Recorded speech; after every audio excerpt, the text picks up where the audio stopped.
Hey everybody, welcome to Rock, Paper, Hand Grenades. I am Matt Connerton, and with me, of course, is the Honorable Gary S. Hopper. And Gary, congratulations, I think. You did win, right? I did win. I did win my re-election bid because the voters have no clue what I vote for. Right.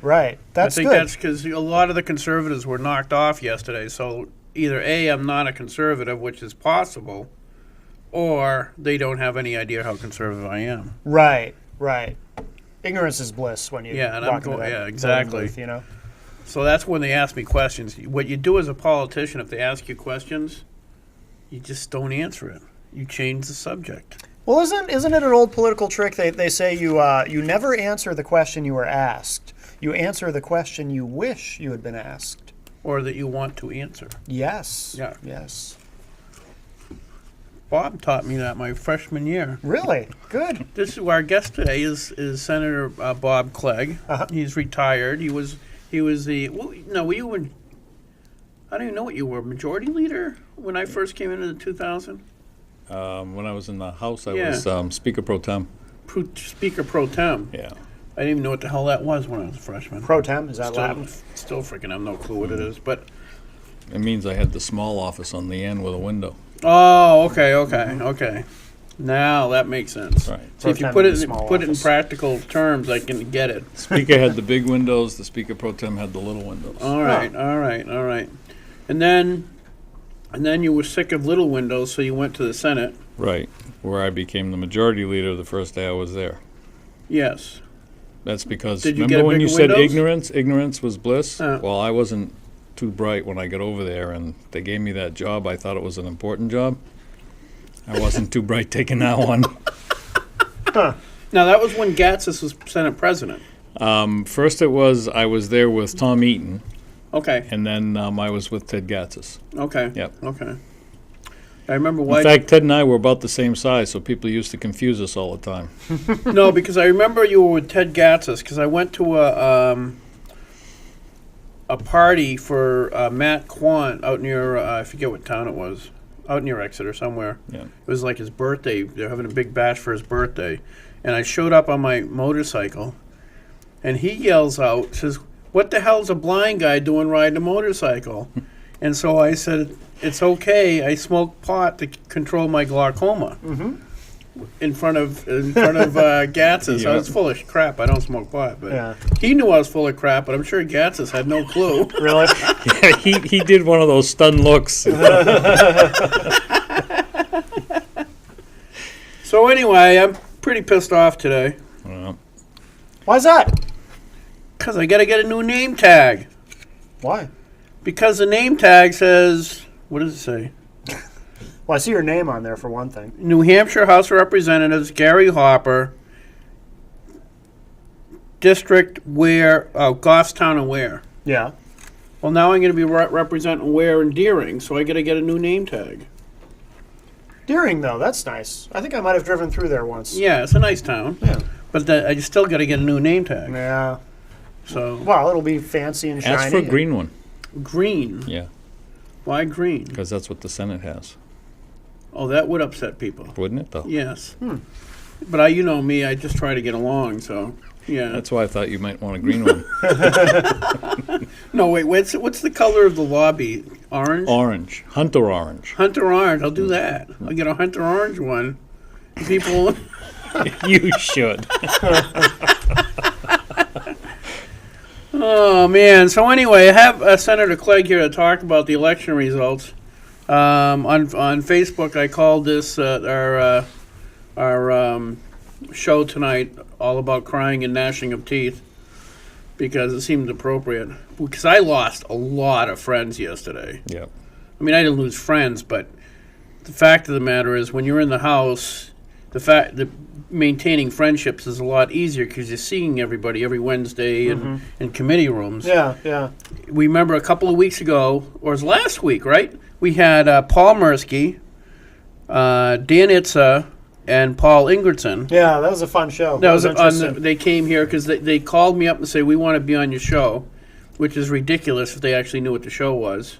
But they did anyway because they wanted to promote Question 2. Right.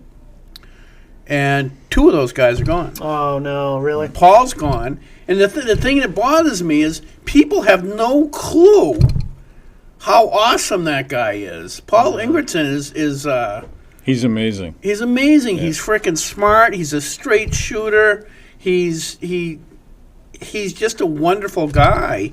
And if people actually knew who he was, they never would have voted him out of office. Never. He's the kind of guy that never says anything unless he really has something to offer. Right. He's very, very quiet. So when he does say something, everybody just stops and listens. So Yeah.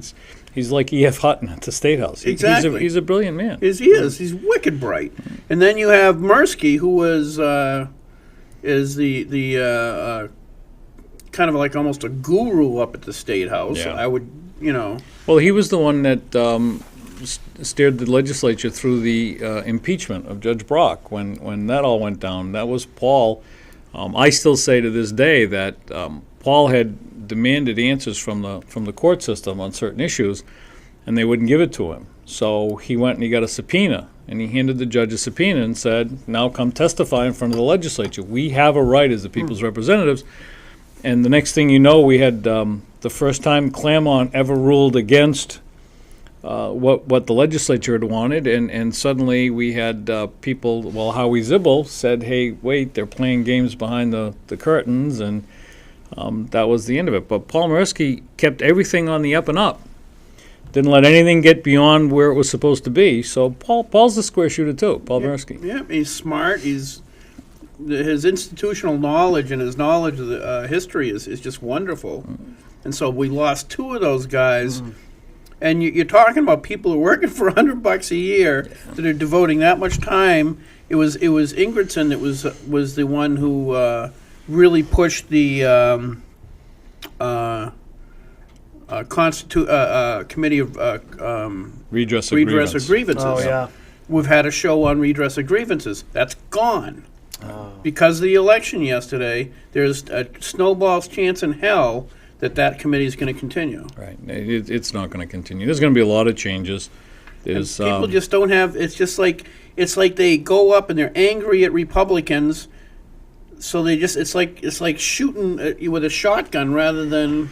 Well, and unfortunately, that's what happened. But if you look at what happened across the country, the Republicans went and took a shot with a shotgun at every person who belonged to a union. They never bothered to see whether those people were good people, good workers. They just said, if you're in the union, you're a thug, we hate you, you leech off the taxpayer. They made this broad statement, and all of the people across the country said, you got to be kidding me. Yeah. We put you in power. We thought that you represented us, and the first thing you did was attack us. Right. So, this election last night said to Republicans, hey, union people, they vote, and their families vote. Right. And so when you shoot with a shotgun, that's what happens. You get shot back. And we lost a lot of good people. But by the same token, they called a lot of good people thugs. When you look at it, a lot of firefighters are Republicans, police officers. I worked with Police K-9 for years, and most of them were Republicans, and they were all good guys.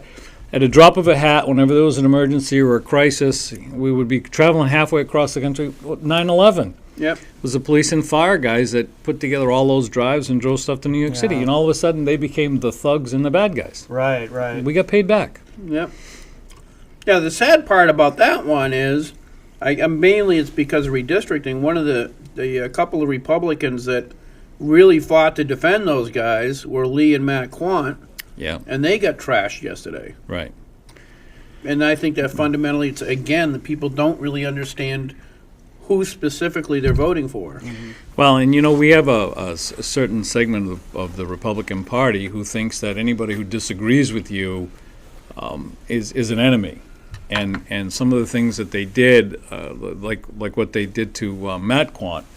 Oh yeah, they put out. Remember we had Lee Quant on. His son is Matt. Matt's a wicked good guy, a wicked ball buster, but he's wicked funny. Yeah, well, he's typical special forces. I mean, here's a guy that was in the military, just like his dad, special forces, paratrooper, and he got hurt in the service. So he's one of our heroes that we always talk about. And somebody decided that because he believes that people have a right to either join a union and a company has a right to do business with a union or not do, so they put out a flyer that said that he missed votes because he was drinking all the time.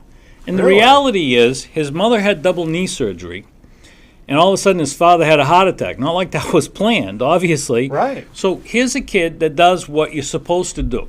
And he's not a kid, but he's a kid to us. But Right. he took all the time he had between going to school, being a selectman, and being a state rep, and took care of his mother and father. They took that segment of votes that he missed, taking care of his family, and said, "Oh, that's because he's a drunk."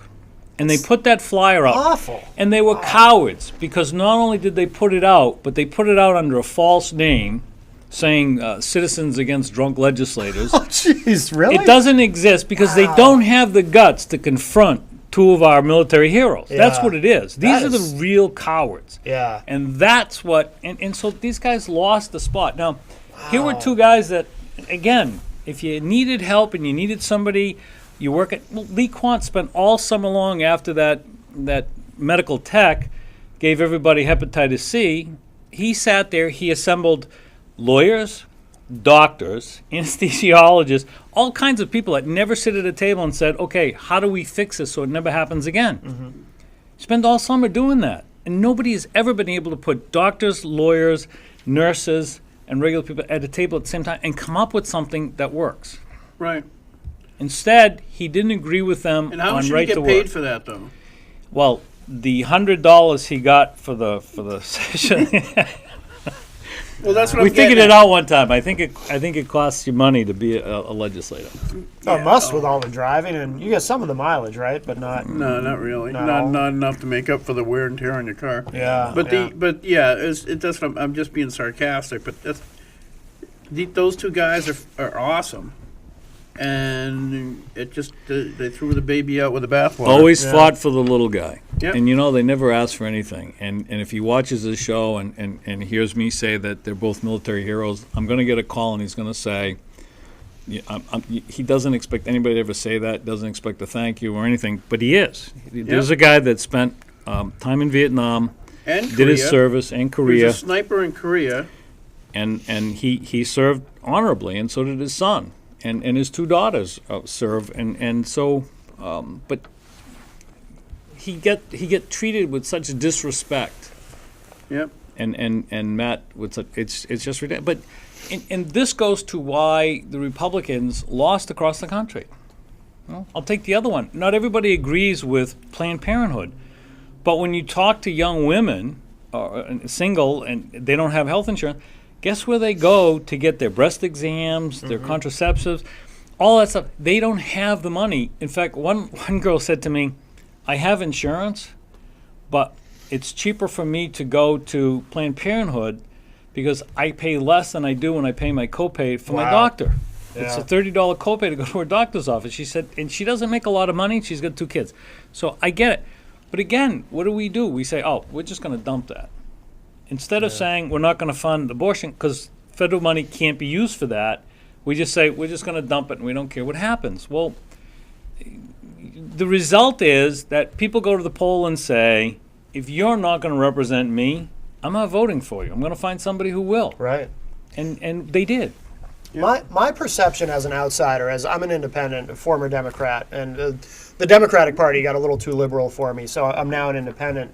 But my perception of the Republican Party is that over the last several years, it's moved further to the right, and there is this kind of you're either with us or against us kind of thing. And it's not a big tent party. I remember a time when I used to hear that phrase years ago. We want to have a big tent party where there's room for obviously we have the same basic principles in mind, but there's some room for dissent and whatnot. And it seems like that's gone. Like it's now very hard right, certainly in Washington. There's very few moderates left. And I think that's really turned a lot of people off who might have voted Republican this time around. In all fairness, that's true in both parties. Oh, sure. And like I said, that's part of why I left the The Democrats. parties have gotten out of control. You've got people that don't really care what we've done legislatively. It's all about how do I get control again? How do I get to be in power? It's like a team sport. It is. And you have a lot of people in the middle. And hopefully people just say it's time to push the parties away. And let's go back to when I first got there in '94. I went up because as a business owner, I couldn't afford workers' comp. When I got there, they said to me, now here I was, 40 years old. Some guy pats me on the head and says, "We'll let you know how to vote." And I said, "No, that's not why I'm here." Wow. Well, we redid. Gary Daniels was there, Gary Franco. We rewrote the entire workers' comp law in 1994, and we did it jointly. We had the union sitting at the table. We had Democrats, Republicans, business owners. We had everybody at the table, and everybody said, "This is fair." All of a sudden, you can't do that anymore. Right. You know, we had a bill this year, Senate Bill 406, which was called early offer. The whole intent of this bill was that if you got hurt, they wanted to suck you into this program called early offer, where you would give up your rights to sue, actually give up your rights to do a lot of stuff, in exchange for they would decide what you get for cash. The reality is that it's designed to make people on Medicaid pre-sign these forms that say, if you come in for treatment and you get hurt through no fault of your own, malpractice, whatever it is, you can't sue me. And what the hospital said is, well, we need this because the only way to afford the new managed Medicaid is to provide less medical intervention when people without private insurance or enough money in their pocket to pay for it come in. So when you ask them, what does that mean? So in other well, words, that means a girl that comes in. Instead of doing that test that they probably should get, Yeah. they avoid the test because they know the actual the probability that they'll have to pay out is so much less that it's not worth taking. I use the example of a 14-year-old girl who comes in, her parents are out of work Why because should of the it be 14? economy, Why can't she be like 14 and a half or something? because her birthday was yesterday. Oh, okay, that's Oh. a good point. That is, yeah, Yeah, yeah. exactly. Okay. All right, I sorry. can't make her All right. older because Yeah, then she okay. might drink. So Right. continue. So she comes in and she's got a headache and they find out she has brain cancer. Her parents are out of work because of the economy, so she's a Medicaid patient, whether we like it or not, but that's what That's we the do. way it We is, take right. care of kids. They look at it and say that kind of cancer usually costs $500,000. So they go to this bill that they passed, and the Republicans did this, and I'm a Republican. And they look and they say, well, you know what? If we just keep this girl comfortable and let her die, we'll have to give them $140,000. So do we spend $500,000 and see if we can cure her? Because there's never a guarantee. Or do we just let her die and pay the family $140,000? Well, basically what I heard from the CEO of the hospital is, we're going to look at that and we're going to make the decision to spend the least amount of money. That's not what Republicans used to be about. We used to be all about a hand up, never a hand out, always a hand up. Right. We've changed all that, and that's the kind of things that we did. That's good news. I wanted to talk to you about that. Because there's some bills that I wanted to do that I'm going to let die because there's no way they're going through and it's a waste of time. But actually, now the Democrats are in charge, we can amend that to take that provision that says you can't, because the provision in that bill, because he and I worked on that together, because I was one of the radical right-wing nutcases that didn't buy the bull. That was, I remember a while ago, there was, because that was when the guy get up there and he said, there is no, in this bill, in this early offer bill, I had told one of the lobbyists that one thing concerned me is they were going to lowball people. And so she told him, and he said, I just want people to know there's no lowball offers in this bill. Then within 3 minutes, he says, if there's a lowball offer, this is the process you go through. Yeah. And so one of the questions somebody asked, he had responded with, well, lawyers have ethical guidelines they have to go by. And so when I had a chance to ask the question, I said, well, I just got to say your testimony is really unique. I don't think I've heard ethics and lawyer in the same sentence before. And man, did they get pissed. Well, You were there, right? And those lawyers were funny because we had used the example of a doctor who had taken time off to have a child and something happened, and they wouldn't take into consideration the value of being a doctor because, as they put it in testimony, well, no, as soon as she had a baby, she's just a mother, and a mother really has no value. And so Income value, not income val- value, yeah, right? yeah. Income value. So we had put out a thing that said how wrong that was. And the interesting part is that lawyer from that lobbying firm came in and said, and you folks don't have to worry about a doctor ever taking early offer. They are far too educated, far too intelligent to ever find themselves taking something like this. And I'm sitting there saying, well, what does that tell you? That tells you that they This think is anybody geared who to the would take ignorant. this is ignorant, right?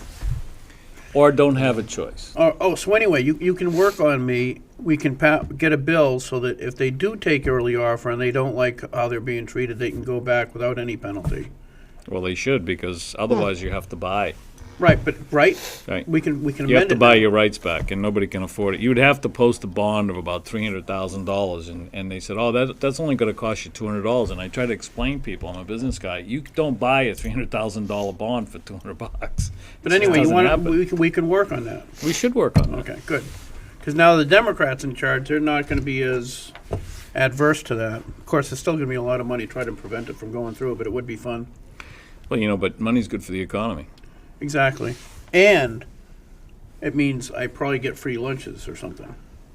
More free lasagna? More free lasagna. And that's what But I'm all about. it'll be Yes. meatless lasagna, though. Meatless. Oh, what? Why? Well, because times are tough. Oh, it is time stuff. Gary needs his protein and iron. Yeah. I know, probably. but the last time they gave him pork, and he got accused of taking pork from the lobbyists. Yeah, that's true. Yeah. There's another joke in there, but we probably have to leave it No, alone. Yeah. let's leave that one alone. So anyway, yeah, fundamentally, that's a lot of what happened. I know my wife was a teacher in Manchester, and during the right to work and all that other crap they kept, because it wasn't just that they tried to get the Kirk Amendment, that they tried to get the right to work through. It wasn't that they just did that.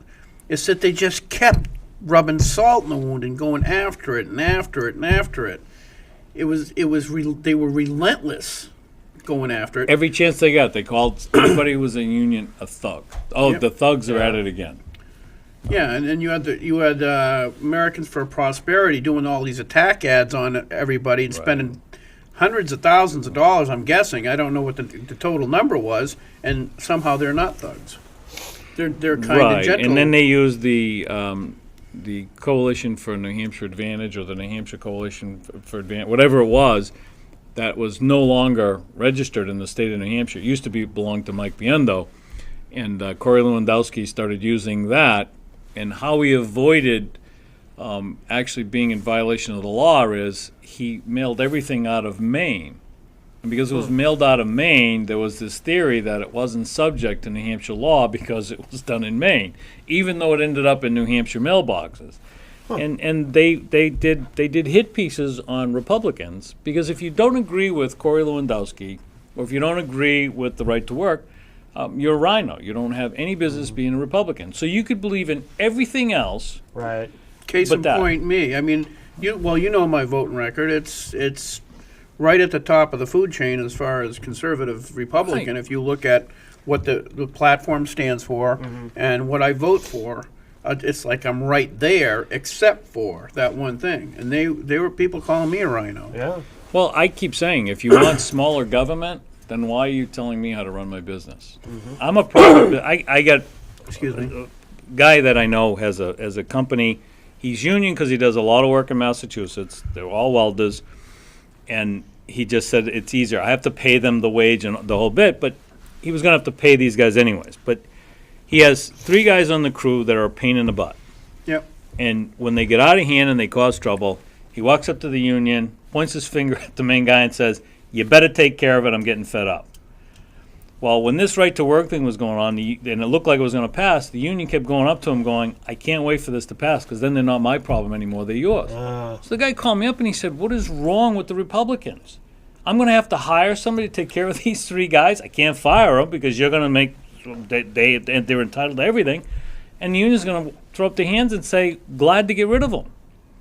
And he said, "I thought you were all about smaller government." Now, no matter how many times I said that to people, they said, "Well, you know what? He's just going to have to suck it up and deal with it, because that's the only way for us to be fair to people who don't want to belong to the union." Right. And my theory still is, if you don't like the working conditions, go someplace else. Right. Nobody's making you stay there. Right. And if you're worth your salt as a worker, there's always a job. I found that out. Yeah. If you're willing to shovel manure, somebody's going to hire you. If you want to sit there with a shirt and tie on and give orders, probably isn't any work for you. Right. Yep. What if you want to shovel manure while wearing a shirt and tie? He's got a point. What color's the tie? Oh yeah. I Yeah. didn't think of that. I didn't think of that. I'll get back to He's you. a pretty sharp guy. You gotta thinking be maybe careful how you brown. ask him. Yes, yeah. Brown would be good. Brown, yeah. Nice brown tie.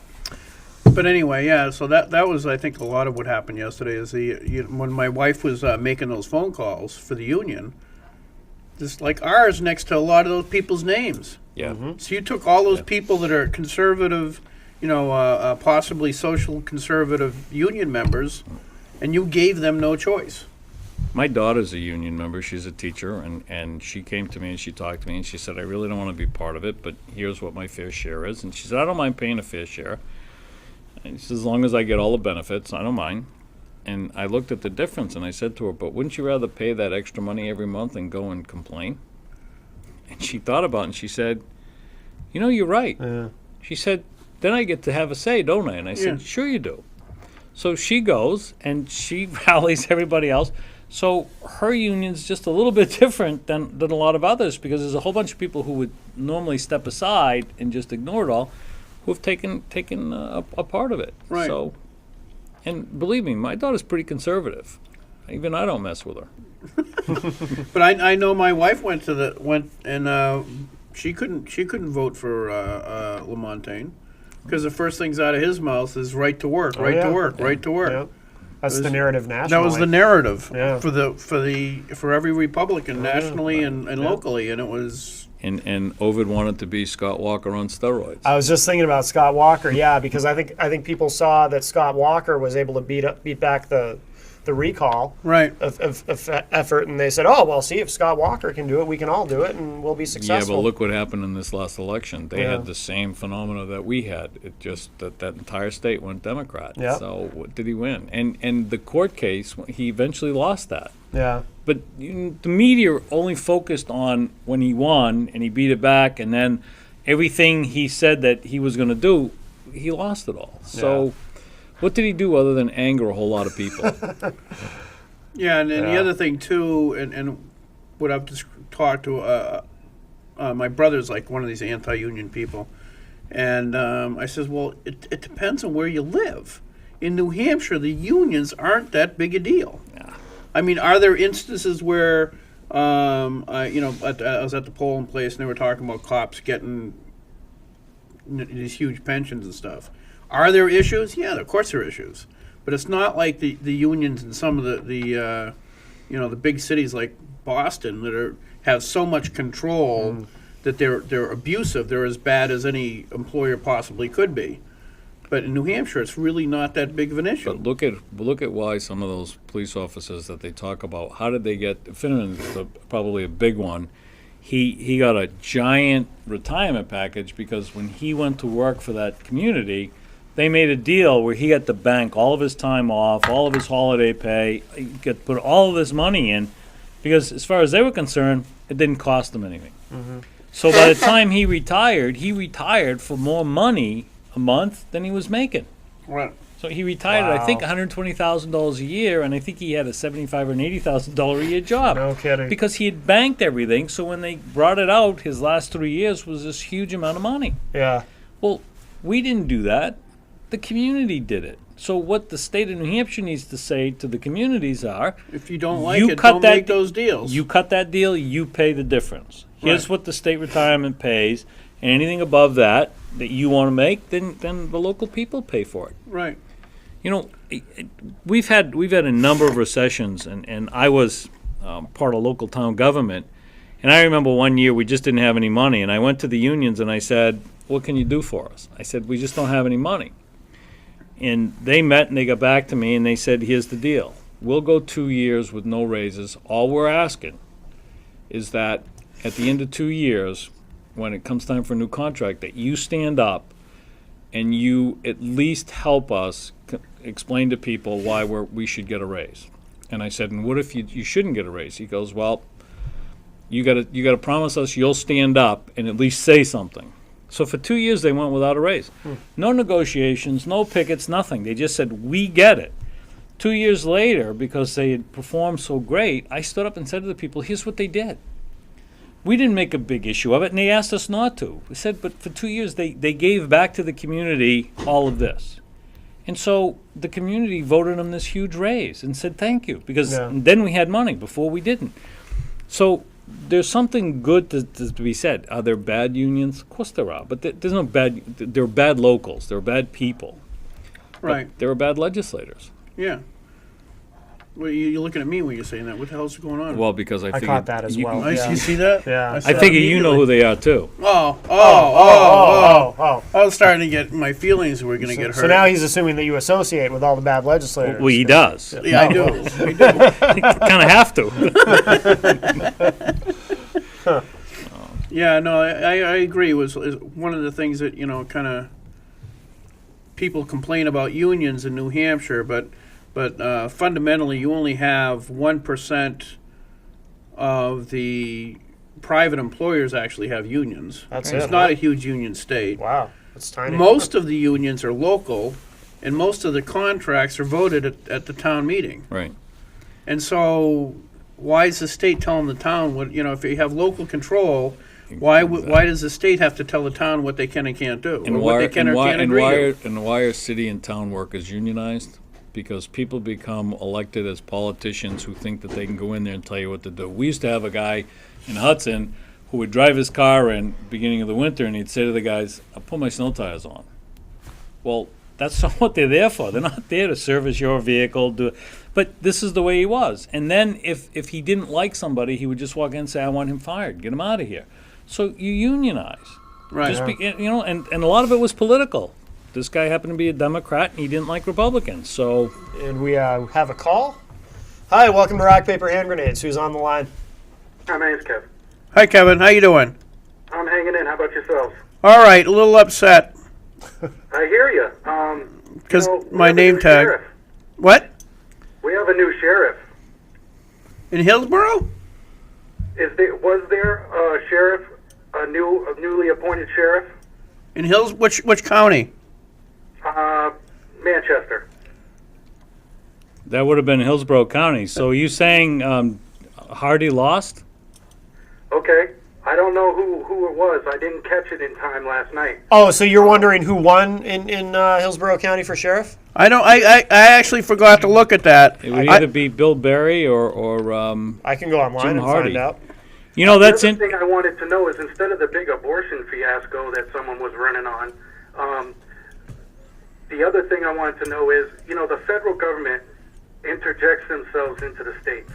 Way too much. They Yeah. also have been interjecting themselves into the police departments.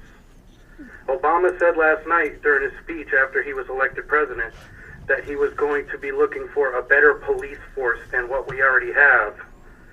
And they are interjecting federal agents into police departments and training them for civil unrest. And I'm wondering, since the Wait, sheriff is the wait. first line of defense against the federal government, what was his stance on that situation before he became sheriff? Okay.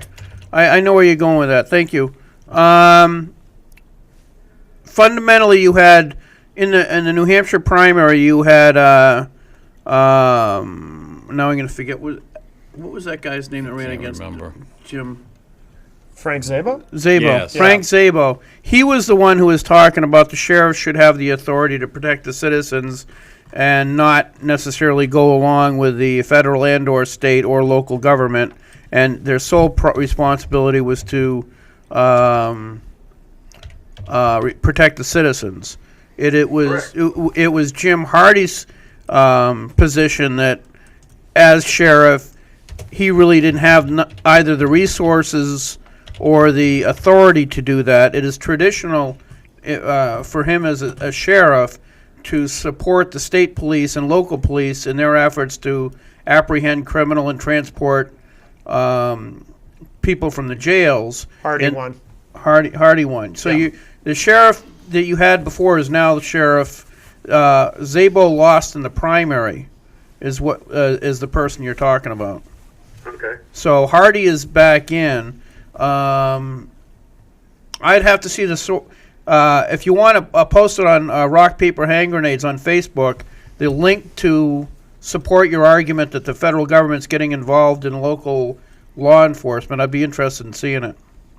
Okay. Okay? All right. Thank you very much. All right. Thank you. Thanks, Kevin.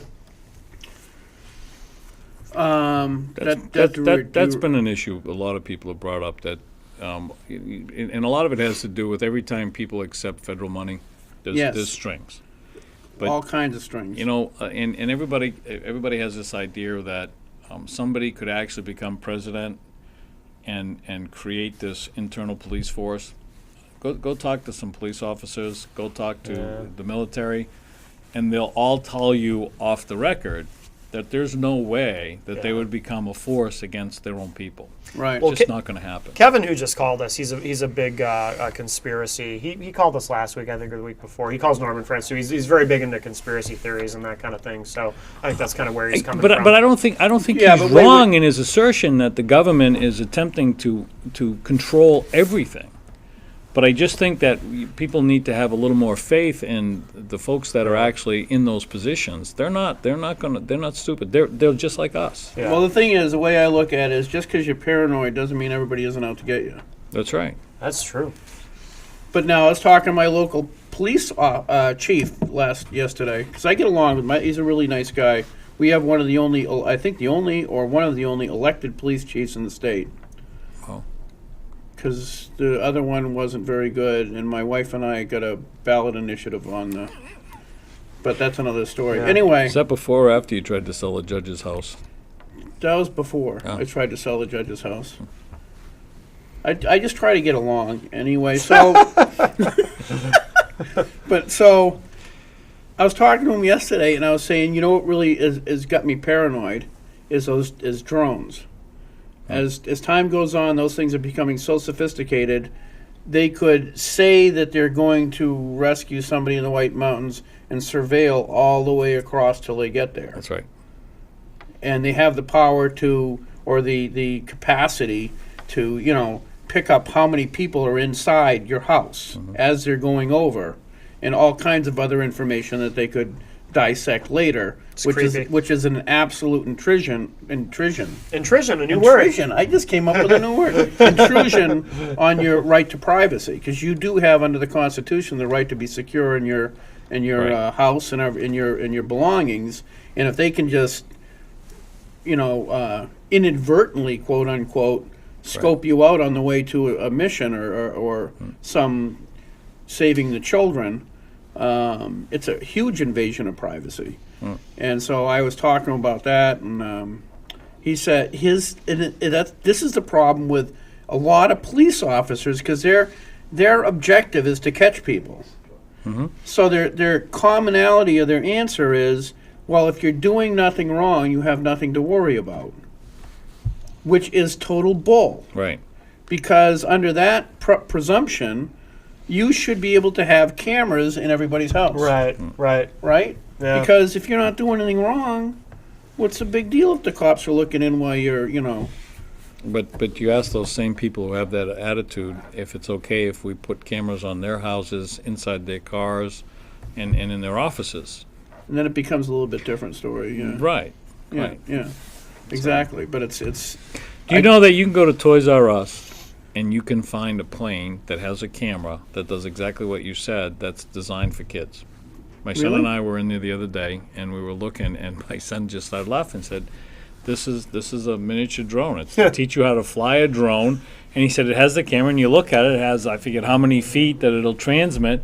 So you could be like in Manchester, and you could fly it over your girlfriend's house or whatever, see if she's home, I guess. And see if she's Spy on her. See if she's in her bikini in the back and stuff like yeah, that. See if somebody else is there with her who Yeah. shouldn't be.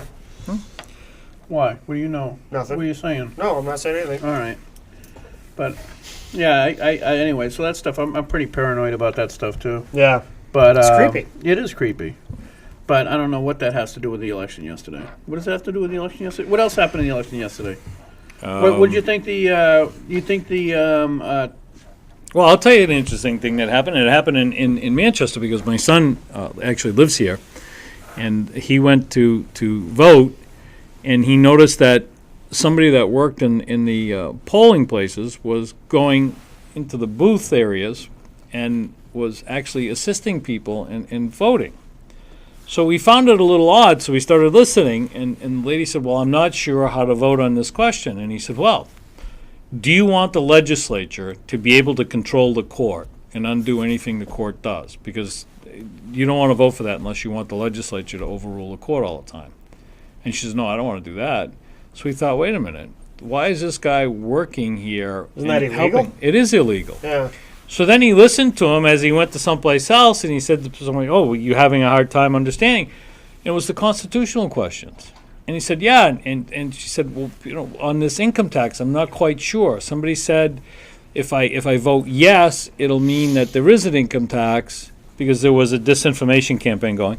And he said, if you vote yes on that, it's going to cost you more money. Get out. And so he went to somebody and he said, can you tell me the name of that person? And they said, oh, yeah, that's Mr. Willett. And he said, well, what's he doing? Oh, he works. He goes, is he supposed to be doing that? What was his name? His last name was Willett. Well, it wasn't Glenn Willett. R.J. Willett, was it? I have no idea. Huh. I don't know. He's a selectman. Guess maybe you ought to ask the question. I know him really well, and I'll see him in a little bit, so I'll ask him if he was doing that. That's interesting. Okay. Ah, But so my Small son world, was isn't it? outraged, and he Yeah. did. He came to see me, and he said, "Can you do that?" And I said, "No. No, of course not. No. Wow. You cannot help people." The only thing he could have done was he could have said, "We have those booklets, and you're more than happy to get you one, and you can read into it yourself." But Yeah. it's helping people vote. wow. Huh. Actually, Willett's a common name in this Yeah. city. It could have been a lot of people. Pretty French. Probably Pretty wasn't Glenn. French town. So. It is, yes. Yeah. Wow, that's Oui, pretty oui. bad. Oui. Gatsis is Was French. Yes. Oh, Yeah, a lot of people don't know that. Yeah, it's Greek French. Hmm. They're from the Greek part of Quebec. Right? Yes, yes. Yes. oh. Yes. Yes. Greek town, Quebec. Yeah. Yeah, everyone goes there for vacations and stuff. Yes. Now, there's a guy who's got to be very happy that he did not run for governor, because in the beginning, people were pushing him, Ted, run for governor, run for governor. Ovid jumped in, and Ted said, I've known Ovid forever. I'm not going to run against them. I'm not going to run against him. But he had also made a promise to Manchester that he would stay and finish his term. And I'll say one thing for Ted. If he gives you his word, it's as good as gold. He's not going to deviate. But I bet he looked at what happened yesterday and said, boy, am I glad I was Yeah. the mayor and didn't run for that office. Yeah, he Oh played it yeah, smart. I don't think it would have mattered who we set up against him. I get, and it wasn't even her, because she's not that great a candidate. It was Republican Democrat scenario. Oh yeah, it was people didn't like what was being said. So Yeah. you know it's that old adage of the lesser of two evils. Yeah. Nobody trusts politicians anyways. So They you don't look to trust see. me at all.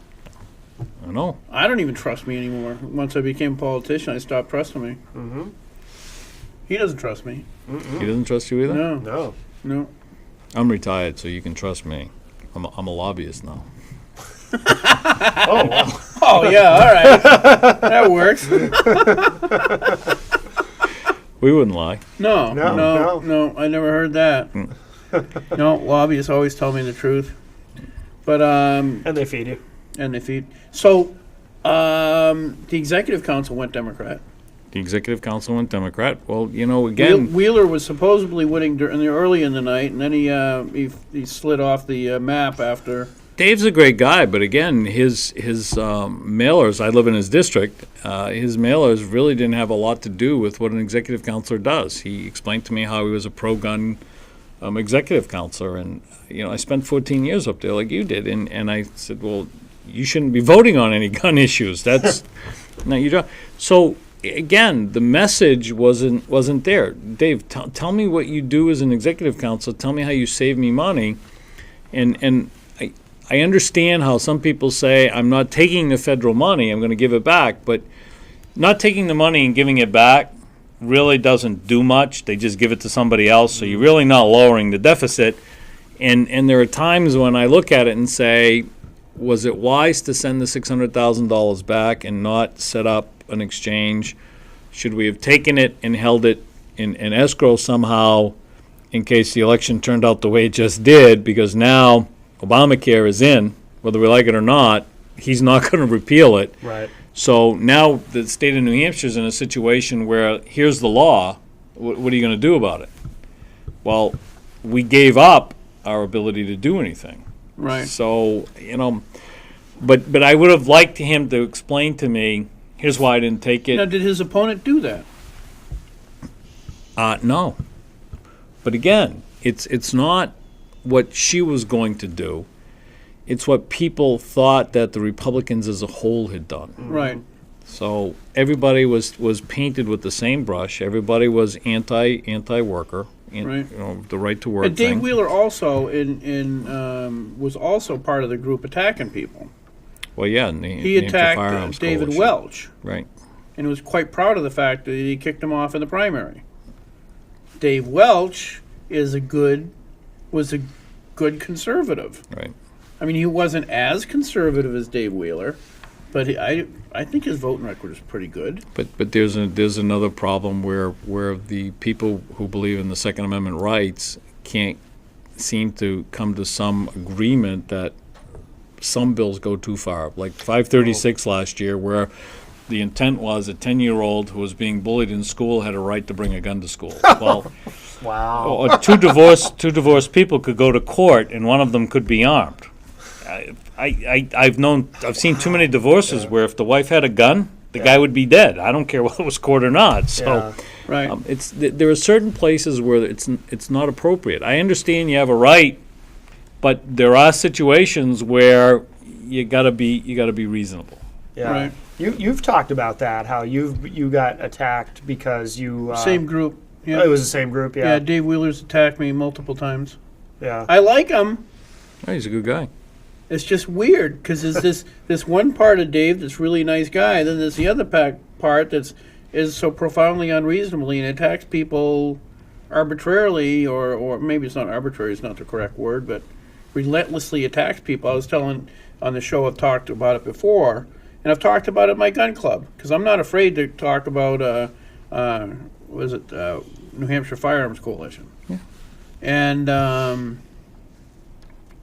they approached me last term because I was the most conservative member of the Fish and Game Committee to amend something.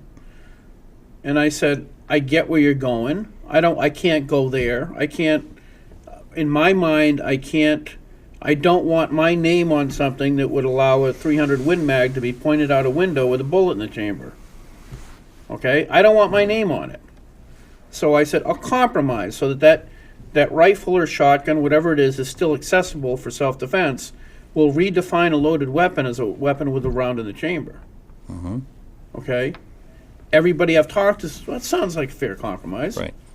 Not to them. Right. So they attacked me in the next election, saying I was anti-gun. Because your idea was that it only takes you a second to load the chamber. That's it. Right. If you had a clip in there or something in there, you could still reasonably access that to defend yourself with if you were in an RV or a boat or something like that. The way the law is now, that's not possible. So it was a huge step forward to what they were trying to get at, but it was not pure enough for. And there lies the problem. We ended up in the last 2 years arguing over everything. Right. Because some people wanted to go all the way, and some people are saying, "Look, let's go this far, show everybody that there's no reason to fear, and make everybody feel safe." Right. But yeah, But it's that all or nothing. yeah. We have our call. Oh, I think he grabbed it. We'll see if it's for us. But yeah, no, you're also not only a lobbyist, not only a former senator, not only a former state representative. You're also are you the president of? Pro-gun New Hampshire. Pro-gun yeah, New Pro-gun New Hampshire. Right. Right. Yeah. How's that going? It's going good. It's mostly most of us are either current or former legislators, and we understand, and we go in and we try, as I said, we try to compromise. We try to get everybody to sit around the table. On Jen Coffey's bill, I think it was House Bill 330, we had everybody in agreement, if you remember, including New Hampshire Firearms Coalition, NRA. Everybody was okay with this bill, and it got held up because Dave Booton said, well, I'm not signing off on this bill unless you give back my friend back their janitor's job, got laid off on a state job. And so Ken Kreis went to the Senate president and said, do you know he's doing this? And he said, yeah. I said, well, ethically, that's not right. Well, and he said, well, can you remove him from the committee? And he said, no, we don't do that. So the bill died because there was no way the House was going to start employing people in exchange for votes on bills. So that one died, and then the next thing we had was 537, which some people said went too far. It was allowing people to carry guns in courtrooms and during divorce cases and child custody cases. In the courtroom. Well, yeah, you have a right to carry, and so what we had done was on 330. The basic thing we were trying to say is everybody has a right to carry under the Constitution. And we wanted to set it up where you could actually lose the right by doing something wrong. Instead of having to go apply for it, and then if you forget to renew your permit, you're now in violation. Even though you were okay yesterday, today your permit's no good, so you can get... So we were trying to... That was one of the biggest things we were trying to do. But then it just grew to a point where we couldn't get enough people to agree. So the Senate just sat on it. Because they were attacked like you were on 330... They said, we're just not going to deal with it anymore. Right. So there are still some issues out there on guns, and that's one of the things that we've lost with this election, because a lot of the people who understood the Second Amendment and were pro-Second Amendment people, they didn't get reelected. No. Well, anyway, we're almost out of time. Can you come back and just talk as a maybe just before or at the beginning of the legislative session? Talk specifically about the gun stuff and things like that, and Sure. how much ammo you've had to buy since Obama got reelected, and the important stuff. That's a good idea to lock them in to a return appearance while they're on camera. That way they can't back out. That's He just smart. wants to know if I have the ammunition that he can use for his guns. That's what he wants to know. Oh, that's what that's... I only have 22s. You liar. Anyway, so Maybe it's 22 guns. no, That's a you lot of get a guns. lot more than 22 guns, You know the old saying, if you know how many guns you have, you don't have enough. right? But I had I was at the NRA dinner, and there was an awesome sign there, and I just loved it. I think I posted on my Facebook anyway. It was my biggest fear in life is my wife will sell my guns for what I told her they cost. Isn't that the truth? I hope my wife's not watching this. I always tell her about that deal I got for $100. Oh yeah, right. Yeah, it was only $100. Really? Okay. Yes, dear. They trust us. Silly. Anyway, Senator, thank you very much. It was a pleasure. Thank you for having And me. for coming on. to the people out there, you have a good day. We'll see you next week. We got Charlene Craig is coming on. Oh, very good. She was at the Verizon. I saw the picture, yes. Yeah. And I think that the event at the Verizon proves one thing. If anybody wasn't there, it was amazing. It was like a rock concert with Romney and Ovid and everybody showing up. But it proves one thing. Republicans are getting far too old to party all Monday night and try to vote the next day. There you go. Hey, have a good night. We'll Lesson see you learned. next week. Bye, everybody.